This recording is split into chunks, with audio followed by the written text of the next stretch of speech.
Welcome to news 360. నేను మీ పవన్ కృష్ణమూర్తి. నిజంగా ఈరోజు ఈ డిబేట్ నేను చేయాల్సి వస్తున్నందుకు చాలా చింతిస్తున్నాను. ఇటువంటి ఒక సబ్జెక్ట్ మీద ఇలాంటి ఒక సంఘటన ఆంధ్ర రాష్ట్రంలో జరిగింది, దీనికి సంబంధించినటువంటి రిపోర్ట్స్ ఉన్నాయని తెలుస్తుంటేనే అంటే ఈ మాట చాలామందికి అతిశయోక్తి అనిపించవచ్చు. ఇంకా ఎందుకు ఈ లోకంలో బతికున్నానా అని కూడా అనిపిస్తుంది ఇలాంటి ఘోరాలన్నీ చూస్తూ. అంటే పేరు కలియుగం కదా, ఎలాంటి జరుగుతూ ఉంటాయంటే కలియుగ దైవం వెంకటేశ్వర స్వామి సన్నిధికి సంబంధించి 2014 నుంచి జరుగుతున్నటువంటి ఈ అప్రాచ్యపు విషయాలు, అసందర్భ ప్రేలాపనలు, అక్రమాలు, అనుచిత వ్యాఖ్యానాలు, వీటన్నిటిని చూస్తుంటే నిజంగా స్వామి ఉన్నాడా? ఈ మాట అంటే మళ్ళీ అనవసరంగా నేను పాపం చేసుకుంటాను, ఎందుకంటే నాకు నమ్మకం ఉంది. ఇలా నాలాగా నమ్మకం ఉన్నటువంటి కొన్ని వందల కోట్ల మంది భక్తులు, ప్రపంచవ్యాప్తంగా ఉన్న వాళ్ళ మనస్తాపానికి కారణమైనటువంటి ఒక సంఘటన గత ప్రభుత్వ హయాంలో చోటు చేసుకుంది అన్న ఆరోపణలు, దానికి సంబంధించినటువంటి రిపోర్ట్స్, ముఖ్యంగా స్వామివారి విగ్రహంతో సమానంగా పూజించేటువంటి లేదు ఆరాధించేటువంటి స్వామివారి మహాప్రసాదం లడ్డు, దాంట్లో జంతువుల కొవ్వుతో తీసినటువంటి ఆయిల్ ఆ నెయ్యిలో వాడారు అని చెప్పి ఆ ట్రేసెస్ అవుట్ అందులో ఉన్నాయి అని చెప్పి ఇచ్చినటువంటి రిపోర్ట్ ఈరోజు బయటకు వచ్చింది. సరే, తెలుగుదేశం పార్టీ రాజకీయంగా ఆరోపణలు చేసిందేమో అని అనుకుందామంటే, స్వామివారి విశిష్టత, స్వామివారి కోపం ఎలాంటిదో తెలిసినటువంటి వ్యక్తి చంద్రబాబు నాయుడు. వ్యక్తిగతంగా 1000 కాళ్ళ మండపం ఆ రోజు అభివృద్ధి పేరుతోటి అక్కడ మోడర్నైజేషన్ చేయాలి, ఇంకా భక్తులకి సౌకర్యాలు కల్పించాలన్న సదుద్దేశం అయినప్పటికీ ఆగమ శాస్త్రాన్ని పూర్తి స్థాయిలో ఫాలో అవ్వకుండా ఆ 1000 కాళ్ళ మండపాన్ని కూల్చారు అన్నటువంటి ఒక అపప్రద ఎదుర్కొంటుంటున్నటువంటి సమయంలోనే నక్సలైట్లు మందు పాత్రలు పెట్టి అలిపిరి గేటు దగ్గర ఆయన మీద హత్యాయత్నం చేయడం, త్రుటిలో తప్పించుకుని ఈ రోజుకి ఆయన చెప్పేది స్వామివారే నన్ను కాపాడారు, నేను పొరపాటు చేసి ఉండొచ్చు ఆ నిర్ణయం తీసుకొని, కానీ అది భక్తుల కోసం అని చెప్పి నన్ను నేను సమర్థించుకున్న, స్వామివారికి ఎందుకో కోపం వచ్చి ఉండొచ్చు, కానీ దానివల్ల జరిగేటువంటి పరిణామాలు ఏంటని ఆలోచించినప్పుడు ఈ స్వామివారే కాపాడారని చెప్పుకుంటారు. ఆయన చాలా బలంగా విశ్వసిస్తారు. అలాంటి వ్యక్తి ఏదో అన్యాపదేశంగా అధికారంలోకి వచ్చేసాం కదా 164 సీట్లతోటి మనం ఏది చెప్పినా ప్రజలు నమ్మేస్తారులే అనుకొని ఇటువంటి ఆరోపణ చేశారు అనడం అసమంజసం అవుతుంది. Without any proof. పూర్తి స్థాయిలో విజిలెన్స్ నివేదికలు అన్నీ ఆయన దగ్గరకు వచ్చిన తర్వాతే నిన్న ఆ వ్యాఖ్యానం చేశారు. స్వామివారి లడ్డూ ప్రసాదంలో కల్తీ నెయ్యిని వాడారు. ఆ కల్తీ నెయ్యిలో ఎటువంటి ఉన్నాయంటే జంతువుల కొవ్వు నుంచి తీసినటువంటి ఆ నూనెలో ఉన్న కలిసి ఉన్నాయి, దానికి సంబంధించిన రిపోర్ట్స్ అని చెప్పి ఆయన నిన్న చెప్పడం. ఇక వైఎస్ఆర్సీపీ వాళ్ళు యథారీతిన బయటకు వచ్చేసి అన్ని తప్పుడు ఆరోపణలు అనడం. ఈరోజు తెలుగుదేశం పార్టీ రాష్ట్ర అధికార ప్రతినిధి అయినటువంటి ఆనం వెంకటరమణారెడ్డి పూర్తి స్థాయిలో ఆ రిపోర్ట్స్ని సైతం బయటపెట్టి నేషనల్ ప్రెస్ మీట్ పెట్టడం ఇప్పుడు దేశవ్యాప్తంగానే కాదు ప్రపంచవ్యాప్తంగా సంచలనమై కూర్చుంది. రిపోర్ట్స్ ఉన్నాయి మన దగ్గర కూడా ఈ లడ్డూకి సంబంధించి. అయితే దౌర్భాగ్యం ఏంటంటే, మొన్న ఆగస్టు 2వ తేదీతోటి స్వామివారి లడ్డూ ప్రసాదం అక్షరాల 308 ఏళ్ల ప్రస్థానాన్ని పూర్తి చేసుకుంది. మొట్టమొదటిసారి 1715వ సంవత్సరంలో లడ్డూ ప్రసాదం పంపిణీ ఆగస్టు 2వ తేదీన ప్రారంభించారు అని చెప్పి చరిత్రలో ఉంది అప్పటి నుంచి ఇప్పటిదాకా చూసుకున్నప్పుడు. అలాగే తిరుపతి లడ్డూకి విశిష్టత గురించి నేను ఎంత చెప్పినా కూడా తక్కువే అవుతుంది. జియోగ్రాఫికల్ ఇండికేషన్ కూడా ఉంది, దానికి పేటెంట్ రైట్స్ ఉన్నాయి, అంటే భౌగోళిక గుర్తింపు, ఇన్ని ఉన్నాయి. ఇవన్నీ పక్కన పెడితే స్వామివారి ప్రసాదం అదొక్కటి చాలదా మనకి? అటువంటి ప్రసాదంలో కల్తీయా? ఇందులో వాళ్ళు ఇచ్చినవి చూస్తుంటే నిజంగానే మతిపోతుంది. ఆ రిపోర్ట్స్లో ఉన్నటువంటి వివరాలు ఇవన్నీ చూసినప్పుడు మొత్తం 3 శాంపిల్స్ కింద మొత్తం అన్ని చేయించారు. గతంలో 50 ఏళ్ల నుంచి కూడా కర్ణాటక మిల్క్ ఫెడరేషన్ వాళ్ళు, నందిని డైరీ వాళ్ళు ఇచ్చేటువంటి స్వచ్ఛమైన నెయ్యి వాడేవాళ్ళు ఈ 2019-24 మధ్యకాలంలో మాత్రం అప్పుడున్నటువంటి చైర్మన్లు సుబ్బారెడ్డి వైవి అండ్ కరుణాకర్ రెడ్డి భూమన వీళ్ళు చెప్పేది ఏంటంటే, అన్నీ ఇవి రాజకీయంగా చేస్తున్నటువంటి ఆరోపణలు, దిక్కుమాలిన ఆరోపణలు తప్పితే ఇంకోటి ఏమీ కాదు. చంద్రబాబు దిగజారిపోయి మాట్లాడుతున్నాడు. మేము చాలా స్వచ్ఛమైనటువంటి నెయ్యిని అనేక డైరీల నుంచి మేము తెప్పించాం, మేము అడిగినటువంటి రేటుకి నందిని డైరీ వాళ్ళు మేము సప్లై చేయలేము అని చేతులెత్తేస్తే మిగతా గుజరాత్, ఉత్తరప్రదేశ్, ఢిల్లీ ఇతరత్ర ఉన్నటువంటి వాటి చోట, అలాగే హర్యానా నుంచి కూడా మేము స్వచ్ఛమైనటువంటి నెయ్యిని తెప్పించాం మేము, అంతే తప్ప ఇందులో మేము చేసేది ఏమీ లేదు అని చెప్పి వాళ్ళు చెప్పడం.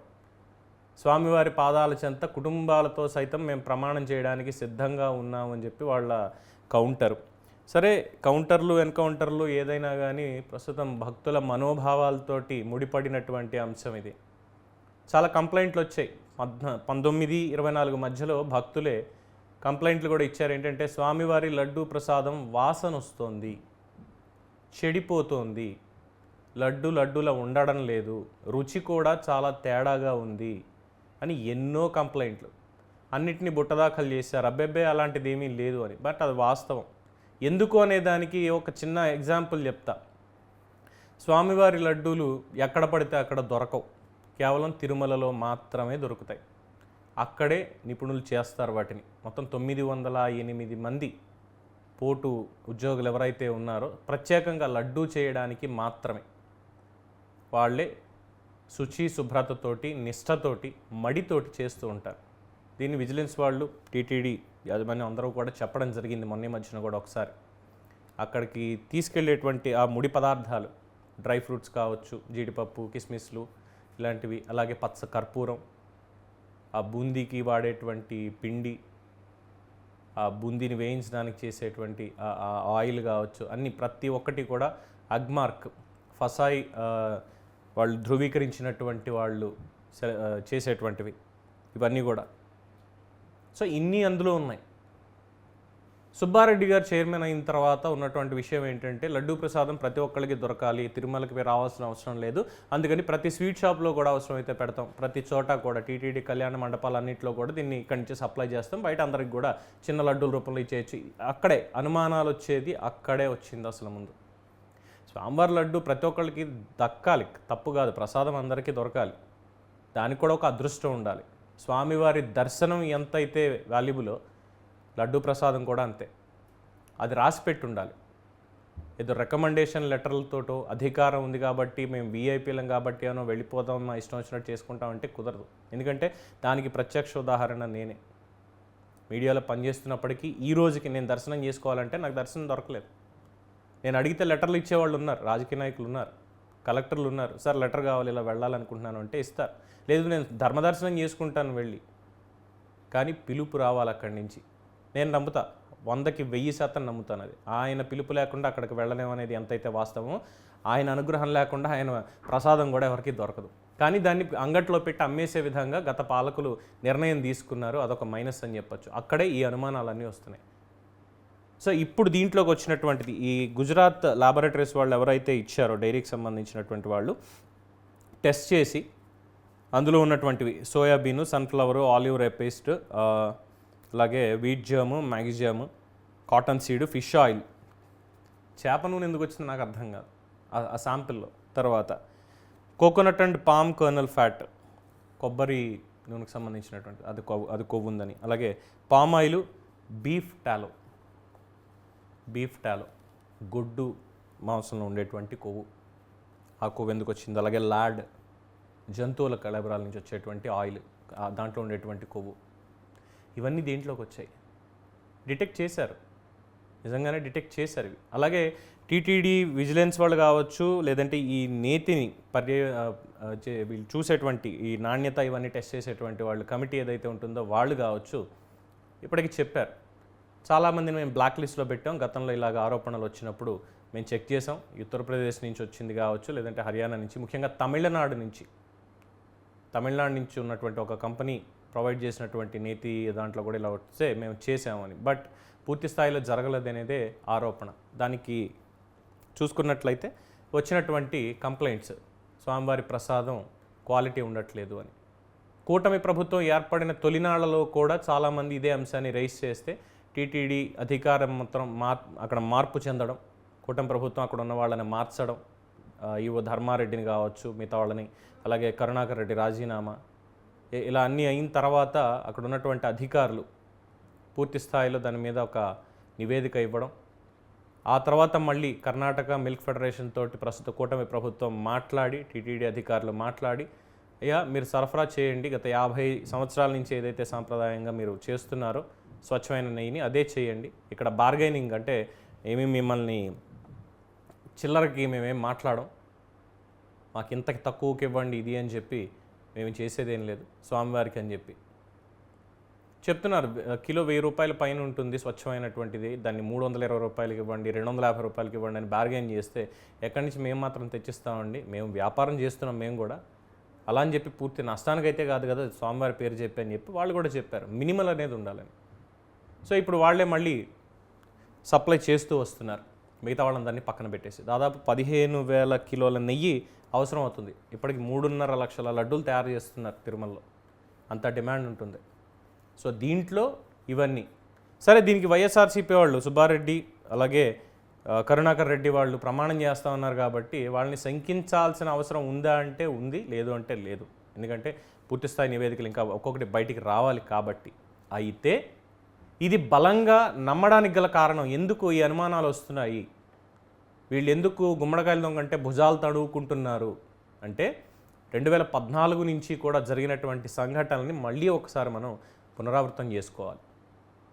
పింక్ డైమండ్ 2018లో మొదలుపెట్టారు.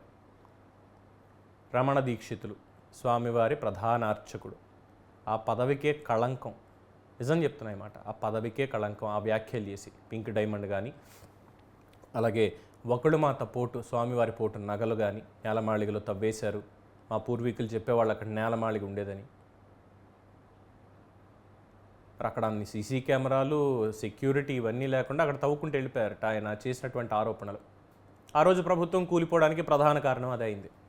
వివేకానంద రెడ్డి హత్య కేసు ఇంకోటి, తర్వాత పింక్ డైమండ్ స్వామివారి పోటు నగలు. ఇక అన్యమత ప్రచారం కొండ మీద డెలిబరేట్గా చాలామంది చేశారు, కేసులు పెట్టనివ్వలేదు. ఏమన్నా అంటే మళ్ళీ SC/ST కార్డ్స్ తీసేయడం, దళిత్ కార్డు తీసేయడం, ఇవన్నీ రాజకీయంగా ఆ రోజు ఉన్నటువంటి వాళ్ళు చేసినటువంటివే. ఈ ఎంపీ విజయసాయిరెడ్డి ఈ పింక్ డైమండ్ మీద ఏకంగా ప్రెస్ మీట్ పెట్టి ఏ విధంగా మాట్లాడాడో చూసాం. అలాగే రమణ దీక్షితులు వెనకాల కూర్చున్నటువంటి బోరుగడ్డ అనిల్ కుమార్, మరి వీళ్ళందరూ ఏం చేశారో తెలిసిందే. స్వామివారి ప్రతిష్టకి మసకబార్చే రీతిలో ఈ రకమైనటువంటి ఇది చేశారు.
సో ఇక్కడ ఎలా ఉందంటే పరిస్థితి, నిన్న గుజరాత్లో జరిగినటువంటి రెన్యూబుల్ ఎనర్జీ రీసోర్సెస్ అలాగే పెట్టుబడుల సదస్సులో అక్కడ ఉన్నటువంటి పారిశ్రామికవేత్తలు మాట్లాడుతూ ముఖ్యమంత్రి చంద్రబాబు ఇచ్చినటువంటి ప్రజెంటేషన్ వల్ల మాకు 4 గంటల సమయం సేవ్ అయిపోయింది, లేదంటే మేము ఆ ప్రజెంటేషన్ ప్రిపేర్ చేసి దాన్ని అర్థం చేసుకొని దాన్ని ఎక్స్ప్లెయిన్ చేసుకుంటూ ఎలా చేస్తే బాగుంటుంది ఏంటి అన్న దాని మీద మాకు 4.5 గంటల టైం పట్టేది.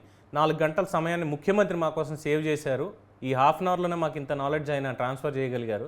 సో ఇదే ఇలా జరిగితే రాష్ట్రానికి మేము వచ్చి పెట్టుబడులు పెడితే మాకు ఎలాంటి లాభాలు వస్తాయని చెప్పి ఒక పక్కన గర్వంగా పారిశ్రామికవేత్తలు చెప్పిన దాని గురించి ఏపీ బ్రాండ్ బిల్డ్ అవుతోంది అన్నదానికి ఈరోజు రాష్ట్రం మొత్తం కూడా ఆలోచిస్తూ ఉంటే ఎస్, కూటమి ప్రభుత్వానికి మనం ఓటేసి మంచి పని చేసాం, నిజంగానే అభివృద్ధి అనేది కనిపిస్తుంది కళ్ళ ముందు మనకి అని అనుకుంటూ ఉంటే అనుకోని అవాంతరం అనుకోవాలా, లేదంటే ప్రపంచవ్యాప్తంగా దీని మీద ఇప్పుడు చర్చ జరిగి మళ్ళీ ఆ బ్రాండ్ మసకబారే రీతిలో ఈ విధమైనటువంటి ఆరోపణలు వస్తున్నాయి అనుకోవాలి. ఎందుకంటే సోషల్ మీడియాలో ఆన్ లైవ్ ట్రెండింగ్ అవుతున్నటువంటిది తిరుపతి లడ్డు, ప్రపంచవ్యాప్తంగా ట్రెండింగ్ అవుతున్నటువంటిది తిరుపతి లడ్డు, తర్వాత వైఎస్ జగన్మోహన్ రెడ్డి, తర్వాత ఘీ అంటే నెయ్యి, తర్వాత చంద్రబాబు నాయుడు. దేని గురించి అంటే ఏ లింక్ మీద క్లిక్ చేసినా, ఏ హ్యాష్ ట్యాగ్ చూసినా, ఏ ప్లాట్ఫామ్ చూసినా రిలేటెడ్ టు తిరుమల లడ్డు, అందులో కొవ్వు కలిపినటువంటి ఆయిల్స్ని యూజ్ చేశారు అని చెప్పి.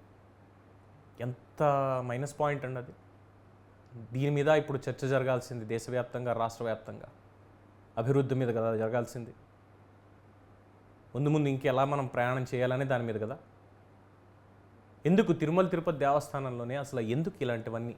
ఇప్పుడు లడ్డు అయిపోయింది, ఇందాక చెప్పినట్టు పింక్ డైమండ్ కానీ ఇది అయిపోయింది. తర్వాత 2019లో ముఖ్యంగా ఇది చాలామంది ఒప్పుకునేటువంటిది, మేబీ ఆయన ఒప్పుకుంటారా లేదా నాకైతే తెలియదు, కానీ మాజీ చీఫ్ సెక్రటరీ ఎల్వి సుబ్రహ్మణ్యం గారిని పదవీచ్యుతుని చేయడానికి ఉన్నటువంటి ఏకైక కారణం తిరుమల తిరుపతి దేవస్థానాల్లో అన్యమతస్తులు ఉద్యోగులుగా పనిచేస్తున్నారు, స్వామివారి మీద విశ్వాసం లేనటువంటి వాళ్ళు కేవలం ఉద్యోగం అన్న పేరుతో అక్కడ పనిచేస్తున్నారు, వాళ్ళందరినీ అక్కడి నుంచి తొలగించి వేరే చోటుకి పంపించాలి, వేరే ఉద్యోగాల్లోకి, వేరే డిపార్ట్మెంట్స్లోకి వాళ్ళని పంపించాలి అని చెప్పి ఆయన ప్రయత్నిస్తే కోర్టు దాకా వెళ్ళి మా ఉద్యోగాల సంగతి ఇది అని చెప్పి, లేదంటే ప్రభుత్వం మీద ఒత్తిడి తీసుకొచ్చి అది అక్కడ చేశారు. అసలు స్వామివారి మీద భక్తి విశ్వాసం ఇవి లేకుండా ఉన్న వాళ్ళు అక్కడ సక్రమంగా పనిచేస్తారో అన్న నమ్మకం ఎలా కలుగుతుంది? చాలా పెద్ద ప్రశ్న ఇది, పెద్ద అనుమానం కూడా. ఎప్పుడైతే రాజకీయాలని దీని నుంచి దూరం చేస్తారో అప్పుడు భక్తులకు ఒక నమ్మకం కలుగుతుంది. ఎస్, దీంట్లో రాజకీయాలు లేవరా, పనిచేసే వాళ్ళందరూ కూడా హిందూ ధార్మిక వ్యవస్థ, హిందూ ధర్మం, సాంప్రదాయాలు, అలాగే ఆ స్థల విశిష్టత, వీటి గురించి తెలుసుకుని పనిచేస్తారు, తెలుసున్న వాళ్ళు పనిచేస్తారు అని ఒక నమ్మకం ఉంటుంది. లడ్డూ మీద రాజకీయం అని మాట్లాడుతూ ఉంటారు వైసీపీ వాళ్ళు మాట్లాడితే, మరి వాళ్ళ దగ్గర సమాధానం ఉందా? ఎవరన్నా సరే అసలు చెప్పగలుగుతారా? కొడాలి నాని అక్కడికి వెళ్ళి మరీ మాట్లాడతాడు, డిక్లరేషన్ ఇవ్వాలి. ఎస్, డిక్లరేషన్ ఇవ్వాలి. అన్యమతస్తులు మేము వెంకటేశ్వర స్వామి వారిని దర్శించుకోవడానికి వచ్చాం, మాకు నమ్మకం ఉంది, విశ్వాసం ఉంది అని చెప్పి డిక్లరేషన్ మీద సంతకం పెట్టి వెళ్ళాలి. జగన్మోహన్ రెడ్డి పెట్టలే అంటే మళ్ళీ వ్యక్తిగతంగా ఏమైనా మాట్లాడుతున్నావా పవన్ నువ్వు అని చెప్పి అనొచ్చు చాలామంది. Maybe or may not be, ఎవరు ఎలా తీసుకుంటే అలాగే. ఎందుకంటే అబ్దుల్ కలాం గారు, స్వర్గీయ అబ్దుల్ కలాం గారు ఆయన డిక్లరేషన్ మీద సంతకం పెట్టి మరీ వెళ్ళారు. హాలీవుడ్ నటుడు డికాప్రియో సమ్మన్, తను కూడా డిక్లరేషన్ మీద సంతకం పెట్టి వెళ్ళాడు. ఇలా చాలామంది, ప్రతి ఒక్కళ్ళు మాకు స్వామివారి మీద నమ్మకం ఉంది అని పెట్టి వెళ్ళారు. కానీ ఈ వైఎస్ఆర్సీపీ వాళ్ళు వెళ్ళిన తర్వాత ఏంటంటే అక్కడ స్వామివారి స్తోత్రాలు, స్వామివారికి సంబంధించినటువంటి స్లోగన్లు కాదు ఇచ్చేది. ఏంటి, వెంకటేశ్వర స్వామి రక్షక జగన్మోహన, లేదంటే జగన్ రక్షక గోవింద. ఇది మాజీ టీటీడీ చైర్మన్ సుబ్బారెడ్డి గారి భార్య చేతిలో బైబిల్ పట్టుకొని మాట్లాడేటువంటి మాటలు. మరి ఇలాంటివన్నీ వాళ్ళు చేస్తున్నప్పుడు అనుమానాలు రాకుండా ఎలా ఉంటాయి? ఏదో మాట్లాడితే పప్పు బెల్లాల రేట్లు పెంచినట్టుగా మార్కెట్లో కాటేజ్ ఎంత, 350 ఉందా, 3000 చేయి, 250 ఉందా, 500 చేయి, 1000 రూపాయలు ఉందా, 10,000 చేయి. ఇది సుబ్బారెడ్డి ఇచ్చేటువంటి ఆర్డర్స్. ఆయన మీద ఎటువంటి ఆరోపణలు రాకూడదు, వారి కుటుంబం ఏంటి, వారి కుటుంబ సాంప్రదాయం ఏంటి అనేదాన్ని చెప్పకూడదు, ఏమీ మాట్లాడకూడదు. సరే, ఆయన వ్యక్తిగతంగా ఆయన ఏమీ అనట్లా, ఆయన సాంప్రదాయాలు, ఆయన భక్తుడా ఇంకోట, ఇంట్లోనే మేము 3-4 రకాల మతాలని లేదంటే సాంప్రదాయాలని పాటిస్తామని అనుకుంటారు, అది వాళ్ళ ఇష్టం. కానీ ఇక్కడ కోట్లాది మంది భక్తుల మనోభావాలతోటి ముడిపడినటువంటి అంశం మీద ఆచితూచి వ్యవహరించాలి. ఒక రాడికల్ స్టూడెంట్ అసోసియేషన్ నుంచి, అంటే ఇంకా మాట్లాడితే నక్సలైట్ అంటాం కదా, అలాగా ఆ నక్సలైట్ భావజాలం నుంచి వచ్చినటువంటి వ్యక్తి నాస్తికుడైనటువంటి కరుణాకర్ రెడ్డి. ఆ రోజు రాజశేఖర్ రెడ్డి అదే తప్పని చేశాడు, తర్వాత జగన్మోహన్ రెడ్డి అదే తప్పని చేశాడు టీటీడీ చైర్మన్గా నియమించి. వీళ్ళు ఏం చేశారు? మాట్లాడితే అక్కడ మేమే ఉన్నాము అని చెప్పుకునేటువంటి వాళ్ళు ఏం చేశారు? వీళ్ళు స్వామివారి సొమ్ముతోటి వీళ్ళ ఎన్నికల ప్రచారాలు చేసుకోవడానికి వీటికి చేద్దామని ట్రై చేస్తే మాడు బయలిన తర్వాత స్వామివారి సన్నిధిలో చేసినటువంటి తప్పులకి మూల్యం ఒకానొక మూల్యమే 11గా మిగిలింది. ఇది వాళ్ళకి తెలియదు. ఇప్పుడున్నటువంటి ప్రభుత్వాన్ని కూడా హెచ్చరిస్తున్నాను. ఆరోపణలను తీసుకొచ్చారు, రిపోర్ట్స్ని బయటికి తీసుకొచ్చారు, గుడ్. దీని మీద వచ్చేటువంటి కామెంట్స్ కానీ అడిగేటువంటి వాటి అన్నిటికీ కూడా సమాధానం అనేది కావాలి. అలాగే ఎవరెవరికి ఎప్పుడెప్పుడు కాంట్రాక్ట్ ఎలా ఇచ్చారు, ఏ అధికారులు దీంట్లో పాలు పంచుకున్నారు, వచ్చిన తర్వాత ఏమేమి జరిగాయి, ఇన్ అండ్ అవుట్ శ్వేతపత్రాన్ని తిరుమల తిరుపతి దేవస్థానాలలో జరిగినటువంటి అక్రమాల మీద, అపవిత్రత మీద, వీళ్ళు చేసినటువంటి అపచారాల మీద శ్వేతపత్రాన్ని కూడా ఇప్పుడున్నటువంటి కూటమి ప్రభుత్వం ఖచ్చితంగా విడుదల చెయ్యాలి. ఎవరు దీని వెనకాల ఉన్నా సరే నిష్కర్షగా ఖచ్చితంగా వాళ్ళకి శిక్ష పడి తీరాల్సిందే. రాజకీయాల్ని తిరుమల నుంచి దూరం చేసి తీరాల్సిందే, సాంప్రదాయాల్ని కాపాడాల్సిందే. లేదు అంటే భక్త సమాజంలో వచ్చేటువంటి ఆ తుఫానుని తట్టుకోవడం ఎవ్వరి వల్ల కాదు. ఇది హెచ్చరిక.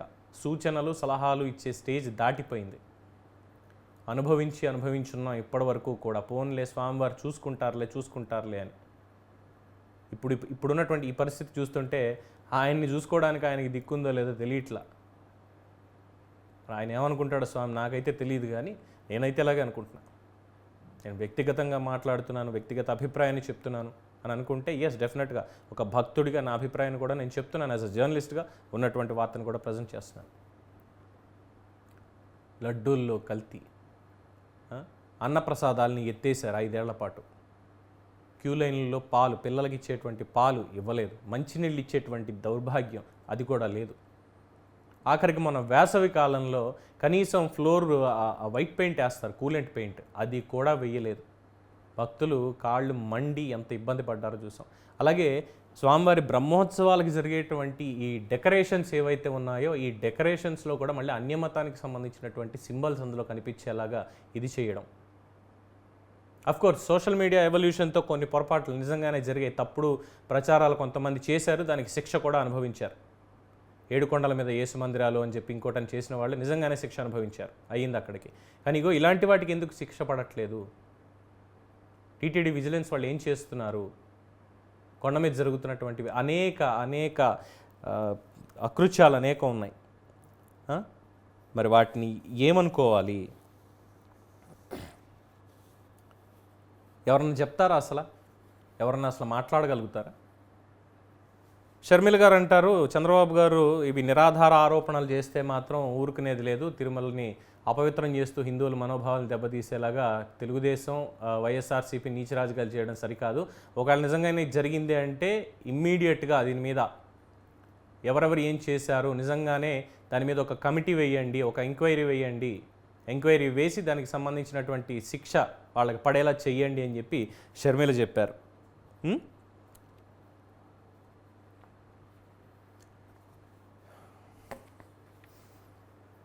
ఇంకేం చెప్తాం? మహాపరాధం కాదా? ప్రతి ఒక్కళ్ళు ఇదేమీ ఒక రాష్ట్రానికి సంబంధించిందో, ఒక జిల్లాకి సంబంధించిందో కానే కాదు, భక్తులకు సంబంధించినటువంటి అంశం. ఒక్కసారి కళ్ళు మూసుకొని ఇమాజిన్ చేసుకోండి, నిజంగా ఒకవేళ ఆ లడ్డుల్లో ఇవే కనుక ఉంటే మనం తిన్నది ప్రసాదం అనుకోవాలా? స్వామివారికి పెట్టింది ప్రసాదం అని అనుకోవాలా? నివేదన చేసింది ఏమనుకోవాలి? చాలా మనోవేదనకి గురై ఈ మాటలు మాట్లాడడం జరుగుతోంది. ఏదో 4 మాటలు అనేస్తే చాలు, మా ఛానల్కి ఏదో రెప్యుటేషన్ వచ్చేస్తుంది, మేమేదో పోరాడేసామని చెప్పుకోవచ్చు, కానే కాదు. నిజం వెంబడి ప్రయాణమే మా లక్ష్యం. ముఖ్యంగా తిరుమల తిరుపతి దేవస్థానాల విషయంలో ఎంత దూరమైనా సరే వెళ్ళి కొట్లాడడానికి మేము సిద్ధం. ప్రభుత్వానికి ఆ దమ్ము లేకపోతే మీ ఇష్టం, అది పింక్ డైమండ్ దగ్గర నుంచి కూడా విజయసాయిరెడ్డి మీద, రమణ దీక్షితుల మీద వేసినటువంటి 100 కోట్ల పరువు నష్టం దావా విషయంలో కూడా ప్రతి దాంట్లో అక్కడ ఉన్నటువంటి ఉద్యోగులు ఎవరు ఎలా పనిచేస్తున్నారన్న దాని మీద ఇంటర్నల్గా వెళ్ళే అవసరం అయితే మొత్తం అన్నీ కూడా తెలుసుకొని పూర్తి స్థాయిలో నివేదిక బయట పెడతాం మేము. ప్రభుత్వం చర్య తీసుకోగలదా? తీసుకోకపోతే ఒక్క నిమిషం కూడా పాలన చేయడానికి అర్హత లేదు. ఇది ఒక హెచ్చరిక కింద ప్రస్తుత ప్రభుత్వం భావించి తప్పు చేసిన ప్రతి వాళ్ళని కూడా శిక్షించకపోతే న్యాయస్థానాల్లో కావచ్చు, ప్రజా కోర్టుల్లో కావచ్చు, రేపొద్దున ఫేస్ చేయాల్సింది మమ్మల్ని. చూద్దాం దీని మీద ఇంకా రిపోర్ట్స్ ఏమొస్తాయి. ఇప్పుడున్నటువంటివి మాత్రమే కాకుండా ఇంకేం నిజాలు బయటకు వస్తాయి. ఎందుకంటే దేశవ్యాప్తంగా కాదు, ప్రపంచవ్యాప్తంగా కూడా చర్చ జరుగుతోంది. మరి ముందు ముందు పరిస్థితి ఇంకెలా ఉంటుంది, ఎన్నెన్ని ఇలాంటి వార్తలు వినాల్సి వస్తుంది చూద్దాం. ఇది తిరుమల తిరుపతి దేవస్థానానికి సంబంధించినటువంటి అప్డేట్. చూస్తూనే ఉండండి News 360. నేను మీ పవన్ కృష్ణమూర్తి.